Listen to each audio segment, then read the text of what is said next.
शब्द माटी को पुतरा कैसे नचत है। देखे देखे सुने बोले दौड़ो फिरत है। रहाओ जब कछ पावे तब गर्भ करत है। माया गई तब रोवन लगत है। मन बच कर्म रस कसे लोभाना। बिनस गया जय कहु समाना। कह रविदास बाजी जग भाई। बाजी घर सो मोहे प्रीत बन आई। सतगुरु रविदास जी महाराज इस शब्द राही ਸਮੁੱਚੀ ਲੋਕਾਈ ਨੂੰ ਪਾਵਨ ਉਪਦੇਸ਼ ਦਿੰਦੇ ਹਨ ਕਿ ਇਸ ਮਿੱਟੀ ਦੇ ਪੁਤਲੇ ਜੀਵ ਨੂੰ ਮਾਇਆ ਦਾ ਤਿਆਗ ਕਰਕੇ ਸਿਰਜਣਹਾਰ ਪਰਮਾਤਮਾ ਨਾਲ ਸੱਚੀ ਪ੍ਰੀਤ ਕਰਨੀ ਚਾਹੀਦੀ ਹੈ। ਮਾਟੀ ਕੋ ਪੁਤਰਾ ਕੈਸੇ ਨਚਤ ਹੈ। ਦੇਖੇ ਦੇਖੇ ਸੁਨੇ ਬੋਲੇ ਦੌੜਿਓ ਫਿਰਤ ਹੈ। ਰਹਾਓ ਪੰਜਾਂ ਤੱਤਾਂ ਤੋਂ ਬਣਿਆ ਹੋਇਆ ਇਹ ਜੀਵ ਆਪਣੇ ਸੰਸਾਰ ਵਿੱਚ ਆਉਣ ਦਾ ਮੂਲ ਮਨੋਰਥ ਪਰਮਾਤਮਾ ਦੇ ਨਾਮ ਨੂੰ ਭੁੱਲ ਕੇ ਸੰਸਾਰ ਦੀ ਮਾਇਆ ਵਿੱਚ ਫਸਿਆ ਹੋਇਆ ਮਾਇਆ ਦੇ ਪ੍ਰਭਾਵ ਵਿੱਚ ਕਿਸ ਤਰ੍ਹਾਂ ਨੱਚਦਾ ਫਿਰਦਾ ਹੈ। ਜੀਵ ਮਾਇਆ ਵੱਲ ਦੇਖ ਦੇਖ ਕੇ ਖੁਸ਼ ਹੁੰਦਾ ਹੈ। ਇਸ ਨੂੰ ਮਾਇਆ ਬਾਰੇ ਹੀ ਸੁਣਨਾ ਅਤੇ ਬੋਲਣਾ ਚੰਗਾ ਲੱਗਦਾ ਹੈ। ਮਾਇਆ ਦੇ ਪ੍ਰਭਾਵ ਵਿੱਚ ਉਹ ਜੀਵ ਨੱਠਾ ਫਿਰਦਾ ਹੈ। ਜਬ ਕਛ ਪਾਵੈ ਤਬ ਗਰਭ ਕਰਤ ਹੈ। ਮਾਇਆ ਗਈ ਤਬ ਰੋਵਨ ਲਗਤ ਹੈ। ਜਦੋਂ ਜੀਵ ਮਾਇਆ ਨੂੰ ਪ੍ਰਾਪਤ ਕਰ ਲੈਂਦਾ ਹੈ ਤਦ ਉਹ ਇਸ ਮਾਇਆ ਦਾ ਹੰਕਾਰ ਕਰਦਾ ਹੈ। ਪਰ ਜਦੋਂ ਮਾਇਆ ਦਾ ਨੁਕਸਾਨ ਹੋ ਜਾਂਦਾ ਹੈ ਤਦ ਰੋਣ ਲੱਗ ਪੈਂਦਾ ਹੈ। ਕਹਿੰਦਾ ਹੈ ਮੈਂ ਤਾਂ ਲੁੱਟਿਆ ਗਿਆ। ਮਨ ਬਚ ਕਰਮ ਰਸ ਕਸੈ ਲੋਭਾਨਾ। ਬਿਨਸ ਗਿਆ ਜੈ ਕਹੂ ਸਮਾਨਾ। ਇਹ ਜੀਵ ਸੰਸਾਰ ਦੀ ਮਾਇਆ ਵਿੱਚ ਲਿਪਤ ਹੋਇਆ ਹੈ। ਮਨ ਵਿੱਚ ਮਾਇਆ ਬਾਰੇ ਹੀ ਸੋਚਦਾ ਹੈ ਤੇ ਬਚਨ ਵਿਚਾਰ ਕੇ ਕਰਮ ਵੀ ਉਹੀ ਕਰਦਾ ਹੈ ਜਿਸ ਨਾਲ ਜੀਵ ਨੂੰ ਮਾਇਆ ਪ੍ਰਾਪਤ ਹੋ ਸਕੇ। ਇਸ ਪ੍ਰਕਾਰ ਉਹ ਮਨ ਬਚਨ ਤੇ ਕਰਮ ਕਰਕੇ ਰਸਾਂ ਕਸਾਂ ਵਿੱਚ ਲੋਭਾਇਮਾਨ ਹੋਇਆ ਹੈ। ਪਰ ਇਸ ਨੂੰ ਇਹ ਨਹੀਂ ਪਤਾ ਕਿ ਜਦੋਂ ਜੀਵ ਮਰ ਗਿਆ ਤਾਂ ਕਿੱਥੇ ਜਾ ਕੇ ਸਮਾਉਣਾ ਹੈ। ਸਤਿਗੁਰ ਅਰਜਨ ਦੇਵ ਜੀ ਮਹਾਰਾਜ ਫਰਮਾਉਂਦੇ ਹਨ ਖਿਨ ਮੈਂ ਕੌੜੇ ਹੋਏ ਗਏ ਜਿਤੜੇ ਮਾਇਆ ਭੋਗ।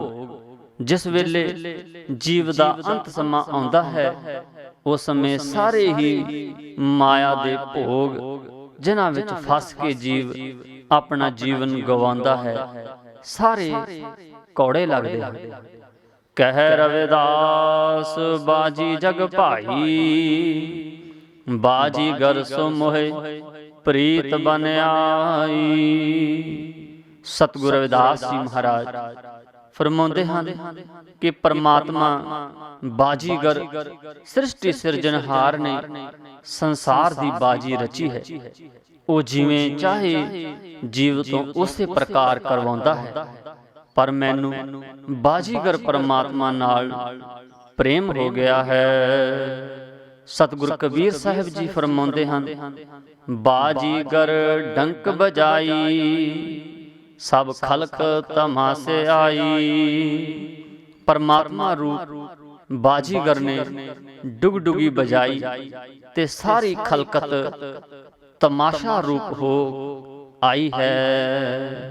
ਰਾਗ ਗੁਜਰੀ ਸ਼ਬਦ ਦੂਧ ਤਾਂ ਬਛਰੇ ਥਨੇ ਬਿਟਾਰਿਓ। ਫੂਲ ਭਵਰ ਜਲ ਮੀਨ ਬਿਗਾਰਿਓ। ਮਾਈ ਗੋਬਿੰਦ ਪੂਜਾ ਕਹਾਂ ਲੈ ਚਰਾਵੋ। ਅਵਰ ਨਾ ਫੂਲ ਅਨੂਪਮ ਨਾ ਪਾਵੋ। ਰਹਾਓ ਮੈਲਾ ਗਰ ਬੇਰ ਹੈ ਭੰਗਾ। ਬਿਖ ਅੰਮ੍ਰਿਤ ਬਸੇ ਇੱਕ ਸੰਗਾ।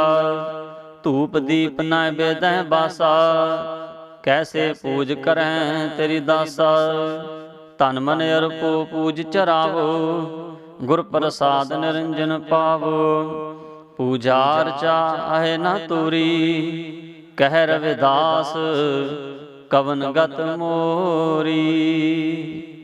ਸਤਿਗੁਰ ਰਵਿਦਾਸ ਜੀ ਮਹਾਰਾਜ ਸੰਸਾਰੀ ਜੀਵਾਂ ਨੂੰ ਪਰਮਾਤਮਾ ਅੱਗੇ ਤਨ ਮਨ ਅਰਪਣ ਕਰਨ ਦਾ ਪਾਵਨ ਉਪਦੇਸ਼ ਕਰਦੇ ਹਨ।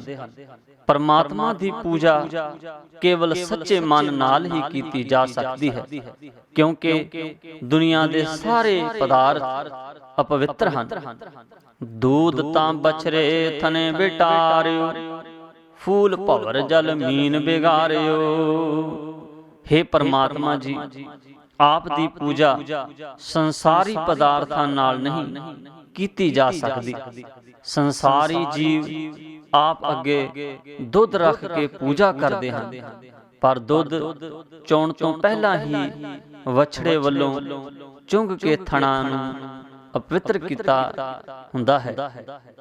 ਫੁੱਲਾਂ ਨੂੰ ਭਵਰੇ ਨੇ ਸੁਗੰਧੀ ਲੈ ਕੇ ਜੂਠਾ ਕਰ ਦਿੱਤਾ ਹੈ, ਪਾਣੀ ਨੂੰ ਮੱਛੀ ਨੇ ਜੂਠਾ ਕਰ ਦਿੱਤਾ ਹੈ। ਇਸ ਲਈ ਦੁੱਧ, ਫੁੱਲ ਤੇ ਜਲ ਪੂਜਾ ਦੀ ਸਮੱਗਰੀ ਵਜੋਂ ਯੋਗ ਨਹੀਂ ਹਨ। ਸਤਿਗੁਰੂ ਨਾਮਦੇਵ ਜੀ ਫਰਮਾਉਂਦੇ ਹਨ, ਆਨੀ ਅਲੈ ਕੁੰਭ ਭਰਾਈ ਅਲੈ ਉਦਕ, ਠਾਕੁਰ ਕੋ ਇਸ਼ਨਾਨ ਕਰੋ। 42 ਲੱਖ ਜੀ ਜਲ ਮਹਿ ਹੋਤੇ, ਬੀਠਲ ਪਹਿਲਾ ਕਾਏ ਕਰੋ। ਆਨੀ ਅਲੇ ਫੂਲ ਪਰੋਈ ਅਲੇ ਮਾਲਾ, ਠਾकुर की हों पूज करो। पहले बांस लई है भवरै, बीठल पहला पाए करो। आनी अले दूध गधारी अले खीरंग, ठाकुर को नैवेद करो। पहले दूध बिटारियो बछरे, बीठल पहला पाए करो। ਠਾਕੁਰ ਦੇ ਇਸ਼ਨਾਨ ਕਰਵਾਉਣ ਲਈ ਪਾਣੀ ਦਾ ਘੜਾ ਲੈ ਆਂਦਾ, ਪਰ ਉਹ ਪਾਣੀ ਅਪਵਿੱਤਰ ਹੈ, ਕਿਉਂਕਿ ਉਸ ਵਿੱਚ 42 ਲੱਖ ਜੂਨਾਂ ਦੇ ਜੀਵ ਹਨ। ਇਸੇ ਤਰ੍ਹਾਂ ਪੂਜਾ ਲਈ ਮਾਲਾ ਪਰੋਣ ਲਈ ਲਿਆਂਦੇ ਗਏ ਫੁੱਲ ਭੌਰੇ ਵੱਲੋਂ ਸੁਗੰਧੀ ਲੈਣ ਦੇ ਕਾਰਨ ਅਪਵਿੱਤਰ ਹਨ। ਇਸੇ ਤਰ੍ਹਾਂ ਦੁੱਧ ਦੀ ਬਣੀ ਖੀਰ ਵੀ ਅਪਵਿੱਤਰ ਹੈ, ਕਿਉਂਕਿ ਖੀਰ ਵਾਲੇ ਦੁੱਧ ਨੂੰ ਵਛੜੇ ਨੇ ਥਣਾ ਵਿੱਚ ਹੀ ਅਪਵਿੱਤਰ ਕੀਤਾ ਹੁੰਦਾ ਹੈ। ਮਾਈ ਗੋਬਿੰਦ ਪੂਜਾ ਕਹਾਂ ਲੈ ਚਰਾਵੋ, ਅਵਰ ਨਾ ਫੂਲ ਅਨੂਪਮ ਨਾ ਪਾਵੋ। ਰਹਾਓ, ਹੇ ਭਾਈ, ਮੈਂ ਪਰਮਾਤਮਾ ਦੀ ਪੂਜਾ ਕਰਨ ਲਈ ਸੰਸਾਰ ਵਿੱਚੋਂ ਪਵਿੱਤਰ ਭੇਟ ਕਿੱਥੋਂ ਲਿਆ ਕੇ ਚੜਾਵਾਂ। ਸੰਸਾਰ ਵਿੱਚ ਕੋਈ ਪਵਿੱਤਰ ਅਤੇ ਅਨੋਖਾ ਫੁੱਲ ਪ੍ਰਾਪਤ ਨਹੀਂ ਹੁੰਦਾ। ਮੈਲਾ ਗਰ ਬੇਰੇ ਹੈ ਮਹਿੰਗਾ, ਬਿਖ ਅੰਮ੍ਰਿਤ ਬਸੈ ਇਕ ਸੰਗਾ। ਪ੍ਰਭ ਜੀ, ਚੰਦਨ ਵੀ ਆਪ ਜੀ ਦੀ ਪੂਜਾ ਕਰਨ ਦੇ ਯੋਗ ਨਹੀਂ ਹੈ, ਕਿਉਂਕਿ ਚੰਦਨ ਦੇ ਰੁੱਖ ਨਾਲ ਜ਼ਹਿਰ ਭਰੇ ਸੱਪ ਲਿਪਟੇ ਹੋਏ ਹੁੰਦੇ ਹਨ। ਇਸ ਲਈ ਜ਼ਹਿਰ ਭਰੇ ਸੱਪ ਅਤੇ ਅੰਮ੍ਰਿਤ ਨਾਲ ਭਰਪੂਰ ਚੰਦਨ ਇੱਕ ਥਾਂ ਇਕੱਠੇ ਵਸਦੇ ਹਨ। ਚੰਦਨ ਨੂੰ ਸੱਪਾਂ ਨੇ ਵਿਸ਼ ਨਾਲ ਅਪਵਿੱਤਰ ਕਰ ਦਿੱਤਾ ਹੈ। ਧੂਪ ਦੀਪ ਨਾਏ ਬੇਦਹਿ ਬਾਸਾ, ਕੈਸੇ ਪੂਜ ਕਰਹਿ ਤੇਰੀ ਦਾਸਾ। ਧੂਪ, ਦੀਪਕ ਅਤੇ ਮਿੱਠੇ ਤੇ ਬੇਹੇ ਪਦਾਰਥ ਵੀ ਆਪ ਦੀ ਪੂਜਾ ਦੇ ਯੋਗ ਨਹੀਂ ਹਨ। ਫਿਰ ਪਰਮਾਤਮਾ ਜੀ, ਮੈਂ ਆਪ ਦਾ ਦਾਸ ਇਹਨਾਂ ਅਪਵਿੱਤਰ ਪਦਾਰਥਾਂ ਨਾਲ ਆਪ ਦੀ ਪੂਜਾ ਕਿਵੇਂ ਕਰਾਂ। ਤਨ ਮਨ ਅਰਪੋ ਪੂਜ ਚਰਾਵੋ, ਗੁਰ ਪ੍ਰਸਾਦ ਨਿਰੰਜਨ ਪਾਵੋ। ਮਾਇਆ ਤੋਂ ਰਹਿਤ ਪਰਮਾਤਮਾ ਜੀ ਆਪ ਦੀ ਪੂਜਾ ਵਜੋਂ ਅੱਗੇ ਤਨ ਮਨ ਅਰਪਣ ਕਰਨ ਤੇ ਗੁਰੂ ਦੀ ਕਿਰਪਾ ਨਾਲ ਆਪ ਦੀ ਪ੍ਰਾਪਤੀ ਹੁੰਦੀ ਹੈ। ਸਤਿਗੁਰੂ ਅਰਜਨ ਦੇਵ ਜੀ ਮਹਾਰਾਜ ਫਰਮਾਉਂਦੇ ਹਨ, ਮਨ ਤਨ ਧਨ ਸਭ ਪ੍ਰਭੂ ਕੇਰਾ, ਕਿਆ ਕੋ ਪੂਜਾ ਚੜਾਵੇ, ਪੂਜਾ ਅਰਚਾ ਹੈ ਨਹੀਂ ਤੋਰੀ, ਕਹਿ ਰਵਿਦਾਸ ਕਵਨ ਗਤ ਮੋਰੀ। ਹੇ ਪਰਮਾਤਮਾ ਜੀ, ਆਪਣਾ ਤਨ ਮਨ ਅਰਪਣ ਰੂਪੀ ਸੱਚੀ ਪੂਜਾ ਤੋਂ ਬਿਨਾਂ ਸੰਸਾਰੀ ਅਪਵਿੱਤਰ ਪਦਾਰਥਾਂ ਨਾਲ ਆਪ ਦੀ ਪੂਜਾ ਨਹੀਂ ਕੀਤੀ ਜਾ ਸਕਦੀ। ਸਤਿਗੁਰੂ ਰਵਿਦਾਸ ਜੀ ਮਹਾਰਾਜ ਫਰਮਾਉਂਦੇ ਹਨ ਕਿ ਸੱਚੀ ਪੂਜਾ ਕਰਨ ਤੋਂ ਬਗੈਰ ਮੇਰੀ ਗਤੀ ਕਿਵੇਂ ਹੋਵੇਗੀ। ਮੈਂ ਆਪ ਜੀ ਦੀ ਸੱਚੀ ਪੂਜਾ ਸੱਚੇ ਮਨ ਨਾਲ ਕਰਕੇ ਆਪ ਵਿੱਚ ਵਲੀਨ ਸਮਾ ਹੋ ਗਿਆ। ਰਾਗ ਸੋਰਠ ਸ਼ਬਦ, ਜਬ ਹਮ ਹੋਤੇ ਤਬ ਤੂੰ ਨਾਹੀ, ਅਬ ਤੂੰ ਹੀ ਮੈਂ ਨਾਹੀ, ਅਨਲ ਅਗਮ ਜੈਸੇ ਲਹਿਰ में उदद, जल केवल जल माही। माधवे क्या कहिए परम ऐसा, जैसा मानिए होए न तैसा रहाओ। नरपते एक सिंहासन सोया, सुपने भया भिखारी, अशत राज विशरद दुख पाया, सोगत भई हमारी। राज भयंग प्रसंग जैसे है, अब कश मर्म जनाया, अनक कटक जैसे फूल परे, अब कहते कहन न आया। सर्बै एक अनेक स्वामी, सब कट भोगवै सोई, कह रविदास हाथ पै निरै, सहजे होए सो होई। ਸਤਿਗੁਰੂ ਰਵਿਦਾਸ ਜੀ ਮਹਾਰਾਜ ਸਮੁੱਚੀ ਮਾਨਵਤਾ ਨੂੰ ਪਾਵਨ ਉਪਦੇਸ਼ ਦਿੰਦੇ ਹਨ ਕਿ ਜਦੋਂ ਜੀਵ ਦੇ ਅੰਦਰੋਂ ਝੂਠੇ ਹੰਕਾਰ ਤੇ ਭਰਮ ਦਾ ਨਾਸ਼ ਹੋ ਜਾਂਦਾ ਹੈ, ਤਦ ਸਰਵ ਵਿਆਪੀ ਪਰਮਾਤਮਾ ਇਸ ਨੂੰ ਆਪਣੇ ਅੰਦਰ ਹੀ ਨਜ਼ਰ ਆਉਂਦਾ ਹੈ। ਜਬ ਹਮ ਹੋਤੇ ਤਬ ਤੂੰ ਨਾਹੀ, ਅਬ ਤੂੰ ਹੀ ਮੈਂ ਨਾਹੀ, अनल अगम जैसे लहर में उदद, जल केवल जल माही। हे परमात्मा, ਜਦੋਂ ਤੱਕ ਜੀਵ ਦੇ ਮਨ ਵਿੱਚ ਮੈਂ ਮੇਰੀ ਦਾ ਝੂਠਾ ਹੰਕਾਰ ਹੁੰਦਾ ਹੈ, ਤਦ ਤੱਕ ਜੀਵ ਨੂੰ ਆਪ ਦੀ ਪ੍ਰਾਪਤੀ ਨਹੀਂ ਹੁੰਦੀ। ਪਰ ਜਦੋਂ ਜੀਵ ਆਪਣੇ ਮਨ ਚੋਂ ਮੈਂ ਹੰਕਾਰ ਮਿਟਾ ਦਿੰਦਾ, ਫਿਰ ਪਰਮਾਤਮਾ ਜੀ ਤੁਸੀਂ ਹੀ ਹੋ, ਮੈਂ ਕੁਝ ਨਹੀਂ ਹਾਂ ਦਾ ਨਿਸ਼ਚਾ ਹੋ ਜਾਂਦਾ ਹੈ। ਸਤਿਗੁਰੂ ਕਬੀਰ ਸਾਹਿਬ ਜੀ ਵੀ ਫਰਮਾਉਂਦੇ ਹਨ, ਜਬ ਹਮ ਹੋਤੇ ਤਬ ਤੁਮ ਨਾਹੀ, ਅਬ ਤੁਮ ਹੋ ਹਮ ਨਾਹੀ। ਹੇ ਪਰਮਾਤਮਾ ਜੀ, ਜਦ ਤੱਕ ਸਾਡੇ ਅੰਦਰ ਮੈਂ ਮੇਰੀ ਦਾ ਝੂਠਾ ਹੰਕਾਰ ਸੀ, ਉਹਨਾਂ ਚਿਰ ਆਪ ਦੀ ਪ੍ਰਾਪਤੀ ਨਹੀਂ ਹੋਈ। ਪਰ ਹੁਣ ਗਿਆਨ ਹੋਣ ਕਰਕੇ ਆਪ ਪ੍ਰਾਪਤ ਹੋ ਗਏ ਹੋ ਅਤੇ ਹੁਣ ਤੁਸੀਂ ਹੀ ਹੋ। ਮੈਂ ਮੇਰੀ ਦਾ ਹੰਕਾਰ ਖਤਮ ਹੋ ਗਿਆ ਹੈ।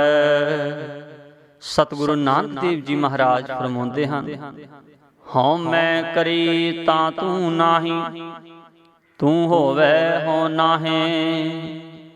ਪਰਮਾਤਮਾ ਜੀ ਜੀਵ ਦੇ ਹੰਕਾਰ ਕਰਨ ਨਾਲ ਆਪ ਦੀ ਪ੍ਰਾਪਤੀ ਨਹੀਂ ਹੁੰਦੀ, ਪਰ ਹੰਕਾਰ ਦੇ ਖਤਮ ਹੋਣ ਨਾਲ ਆਪ ਵਿੱਚ ਅਭੇਦ ਹੋ ਗਿਆ ਹਾਂ।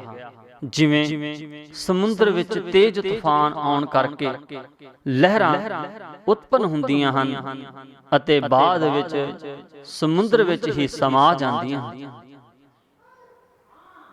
ਤੇ ਸਮੁੰਦਰ ਦਾ ਰੂਪ ਹੋ ਜਾਂਦੀਆਂ ਹਨ।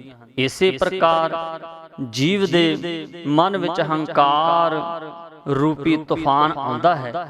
ਉਸ ਦੇ ਮਨ ਵਿੱਚ ਅਨੇਕਾਂ ਲਹਿਰਾਂ ਰੂਪੀ ਇਛਾਵਾਂ ਪੈਦਾ ਹੁੰਦੀਆਂ ਹਨ, ਪਰ ਹੰਕਾਰ ਦੇ ਸਮਾਪਤ ਹੋਣ ਨਾਲ ਜੀਵ ਸ਼ਾਂਤ ਹੋ ਜਾਂਦਾ ਹੈ ਅਤੇ ਪ੍ਰਭੂ ਦਾ ਸਿਮਰਨ ਕਰਕੇ ਪ੍ਰਭੂ ਦਾ ਰੂਪ ਹੋ ਜਾਂਦਾ ਹੈ।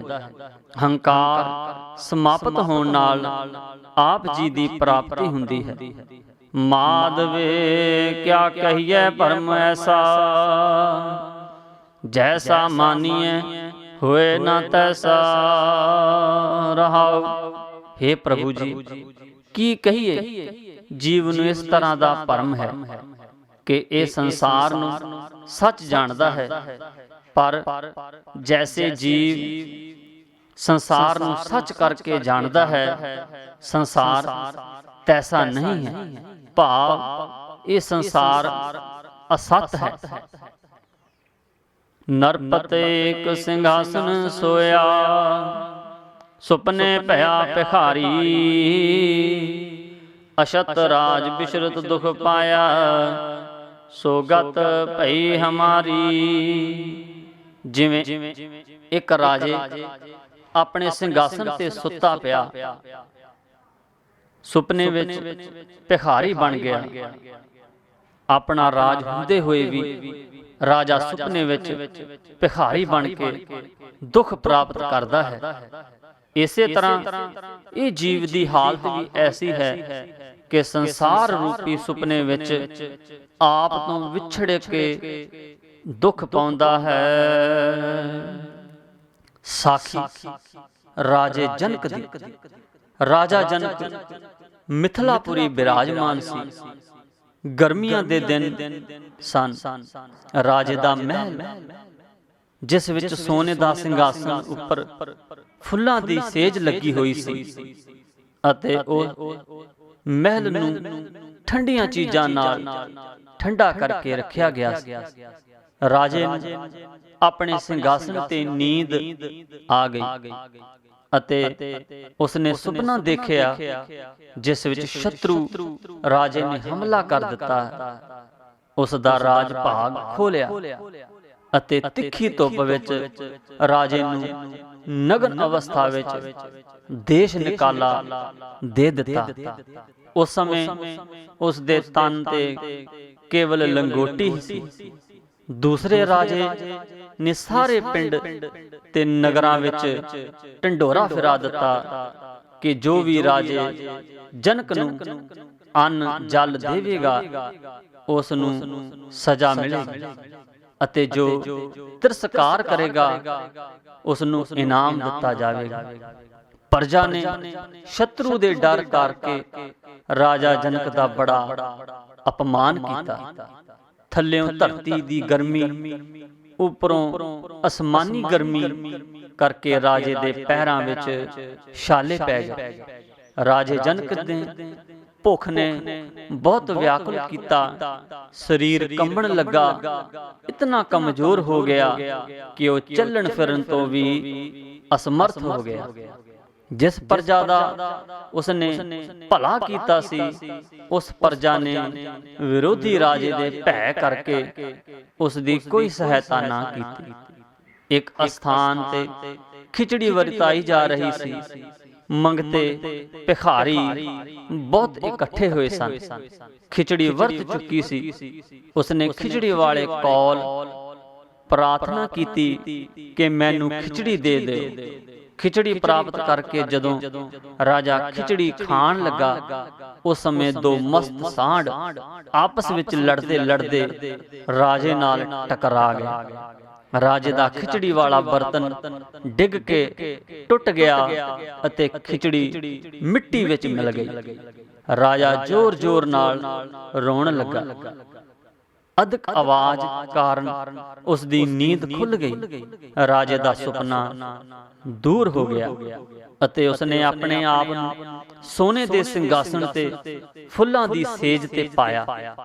ਰਾਜੇ ਨੂੰ ਹੁਣ ਕੁਝ ਵੀ ਚੰਗਾ ਨਹੀਂ ਲੱਗਦਾ ਸੀ। ਉਸ ਨੂੰ ਪੱਕਾ ਨਿਸ਼ਚੈ ਹੋ ਗਿਆ ਕਿ ਜੋ ਮੈਂ ਸੁਪਨਾ ਦੇਖਿਆ ਉਹ ਵਿਪਤਾ ਮੇਰੇ ਉੱਪਰ ਆਉਣੀ ਹੈ। ਕੋਈ ਬਲਵਾਨ ਸ਼ਤਰੂ ਰਾਜਾ ਮੇਰੀ ਅਜਿਹੀ ਹਾਲਤ ਕਰੇਗਾ।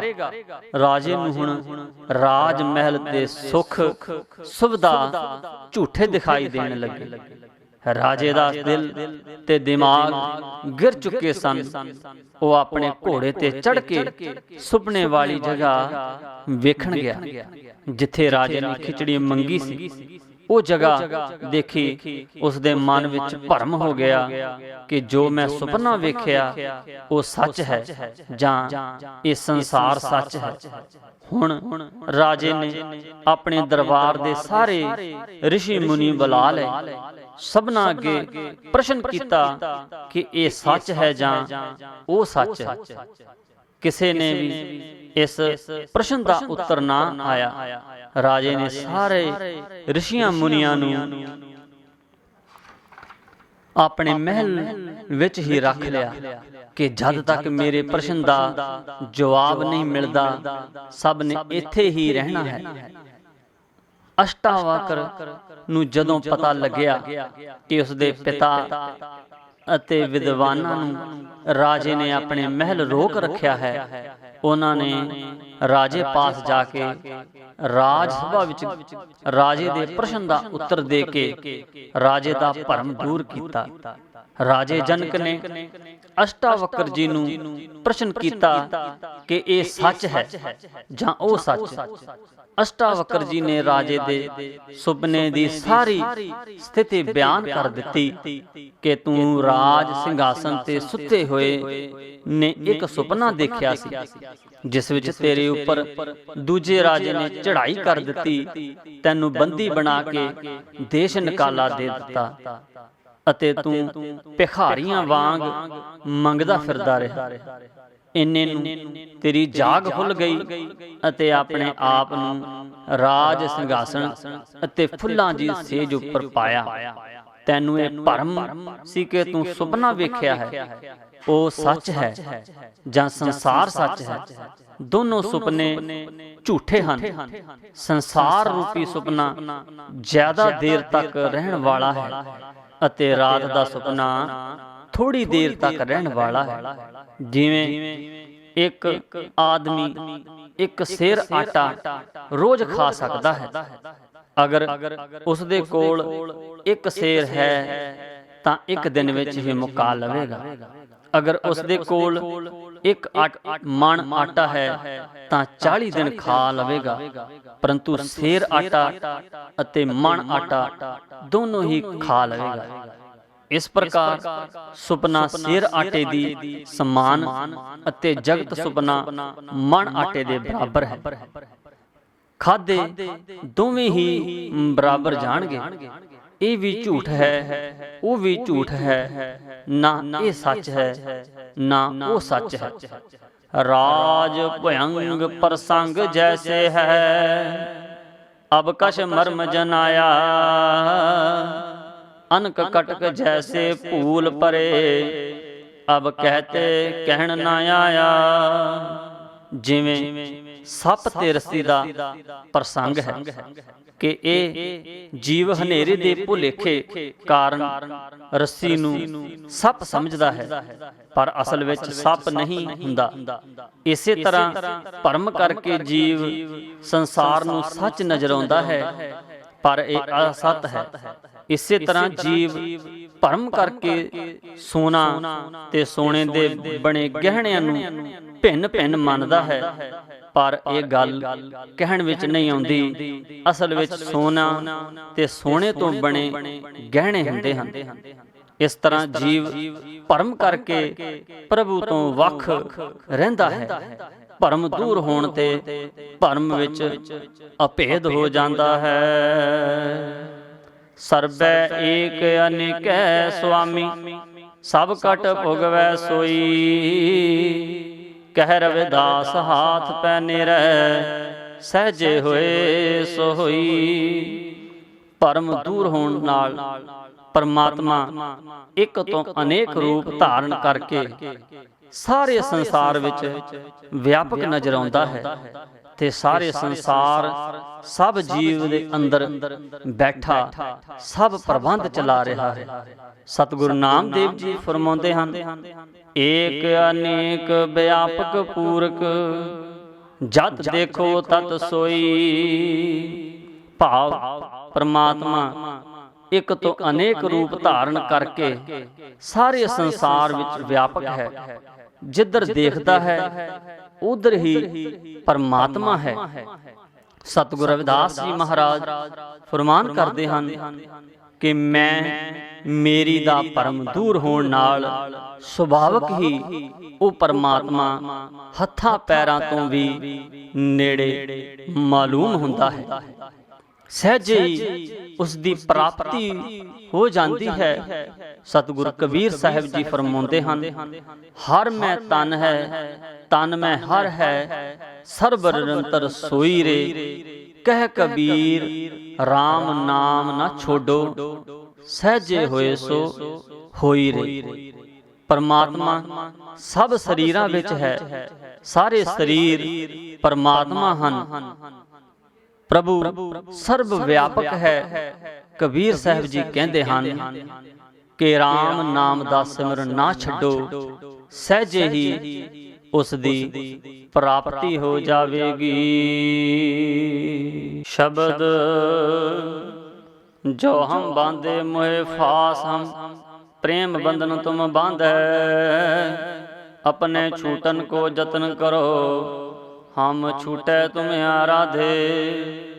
माधवे जानत हो जैसी तैसी, अब कहाँ करेंगे ऐसी रहाओ। मीन पकड़ फांक्यो और काट्यो, राध कियो बो बानी। खंड खंड कर भोजन कीनो, तो ना बिसर्यो पानी। आपन वापे नहीं किसी को, पावन को हर राजा।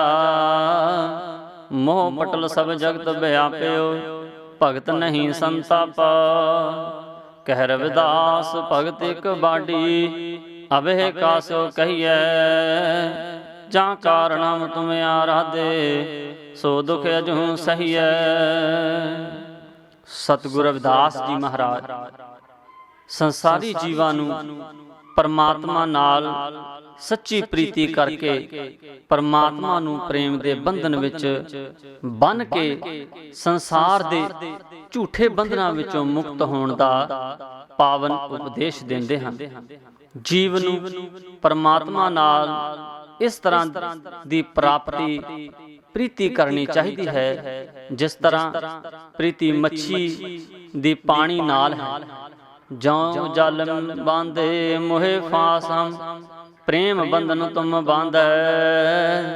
अपने छूटन को जतन करो, हम छूटे तुम्हें आराधे।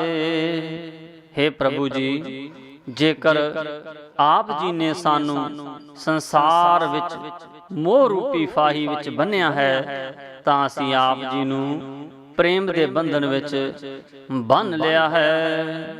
ਹੁਣ ਤੁਸੀਂ ਆਪਣੇ ਛੁੱਟਣ ਦਾ ਯਤਨ ਕਰੋ, ਕਿਉਂਕਿ ਅਸੀਂ ਤਾਂ ਆਪ ਦੀ ਆਰਾਧਨਾ ਕਰਕੇ ਝੂਠੇ ਸੰਸਾਰੀ ਮੋਹ ਤੋਂ ਮੁਕਤ ਹੋ ਗਏ ਹਾਂ। ਮਾਧਵੇ ਜਾਣਤ ਹੂੰ ਜੈਸੀ ਤੈਸੀ, ਅਬ ਕਹਾਂ ਕरेंगे ਐਸੀ ਰਹਾਉ। हे ਪ੍ਰਭੂ ਜੀ, ਇਹੋ ਜਿਹੀ ਮੇਰੀ ਆਪ ਜੀ ਨਾਲ ਪ੍ਰੀਤੀ ਹੈ। आप भली प्रकार जानते हो। इस प्रीति तो छुटकारा पाउण लई की करोगे। मीन पकड़ फांक्यो और काट्यो, राध कियो बो बानी। खंड खंड कर भोजन कीनो, तो ना बिसर्यो पानी। मेरी आप नाल ऐसी अटल प्रीति है, जैसी प्रीति मच्छी दी पानी नाल है। फंदक मच्छी नूं पकड़ के पानी तो वख करके मार दिंदा है, उस नूं कट के टुकड़े टुकड़े करदा है। कई ढंगां नाल रिन के चिथ चिथ के खांदा है, तां भी मच्छी नूं पानी नहीं भुलदा। जो जीव मच्छी खांदा है, उस नूं प्यास बहुत लगदी है। इस करके मच्छी मर के भी पानी नूं नहीं भुलदी। सतगुरु नामदेव जी महाराज फरमाउंदे हन, मछली को जैसे नीर बहला, त्यों मेरे मन रामैया। जिवें मच्छी नूं पानी प्यारा है ਤਿਵੇਂ ਮੇਰੇ ਮਨ ਨੂੰ ਪਰਮਾਤਮਾ ਪਿਆਰਾ।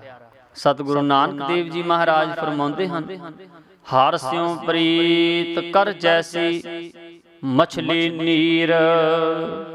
ਹੇ ਮਨ, ਪਰਮਾਤਮਾ ਨਾਲ ਇਸ ਤਰ੍ਹਾਂ ਦੀ ਪ੍ਰੀਤੀ ਕਰ ਜਿਸ ਦੀ ਪ੍ਰੀਤੀ ਮੱਛੀ ਦੀ ਪਾਣੀ ਨਾਲ ਹੈ। ਆਪਨ ਬਾਬੇ ਨਹੀਂ ਕਿਸੀ ਕੋ, ਭਾਵਨ ਕੋ ਹਰ ਰਾਜਾ। ਮੋਹ ਪਟਲ ਸਭ ਜਗਤ ਵਿਆਪਿਓ, ਭਗਤ ਨਹੀਂ ਸੰਤਾਪਾ। ਪਰਮਾਤਮਾ ਜੀ, ਆਪ ਕਿਸੇ ਦੇ ਬਾਪ ਦੀ ਮਲਕੀਅਤ ਨਹੀਂ ਹੋ। ਆਪ ਤਾਂ ਹਰ ਪ੍ਰਕਾਸ਼ ਰੂਪ ਰਾਜਾ ਜੀ, ਕੇਵਲ ਪ੍ਰੇਮਾ ਭਗਤੀ ਕਰਨ ਵਾਲਿਆਂ ਦੇ ਹੀ ਹੋ। ਮੋਹ ਰੂਪੀ ਪਰਦਾ ਸਾਰੇ ਸੰਸਾਰ ਵਿੱਚ ਪਸਰਿਆ ਹੋਇਆ ਹੈ, ਪਰ ਮੋਹ ਰੂਪੀ ਪਰਦਾ ਪਰਮਾਤਮਾ ਦਾ ਨਾਮ ਜਪਣ ਵਾਲੇ ਭਗਤਾਂ ਨੂੰ ਦੁੱਖ ਨਹੀਂ ਦਿੰਦਾ। ਕਹਿ ਰਵਿਦਾਸ ਭਗਤ ਕਬਾਡੀ, ਅਬੇ ਕਾਸੋ ਕਹੀਐ। ਜਾਂ ਕਾਰਨ ਹਮ ਤੁਮ ਆਰਾਧੇ, ਸੋ ਦੁਖ ਅਜਹੂ ਸਹੀਐ। ਸਤਿਗੁਰੂ ਰਵਿਦਾਸ ਜੀ ਕਥਨ ਕਰਦੇ ਹਨ, ਹੇ ਪਰਮਾਤਮਾ ਜੀ, ਮੇਰੇ ਹਿਰਦੇ ਵਿੱਚ ਆਪ ਦੀ ਪ੍ਰੇਮਾ ਭਗਤੀ ਬਹੁਤ ਵੱਧ ਗਈ ਹੈ। ਇਹ ਮੈਂ ਕਿਸ ਨੂੰ ਦੱਸਾਂ? ਜਿਸ ਜਨਮ ਮਰਨ ਦੇ ਦੁੱਖ ਦੀ ਨਿਰਵਿਰਤੀ ਵਾਸਤੇ ਮੈਂ ਆਪ ਜੀ ਦੀ ਆਰਾਧਨਾ ਕਰ ਰਿਹਾ ਹਾਂ, ਇਹ ਦੁੱਖ ਹੁਣ ਹੋਰ ਵੀ ਸਹਿਣਾ ਪਵੇਗਾ, ਭਾਵ ਨਹੀਂ ਸਹਿਣਾ ਪਵੇਗਾ।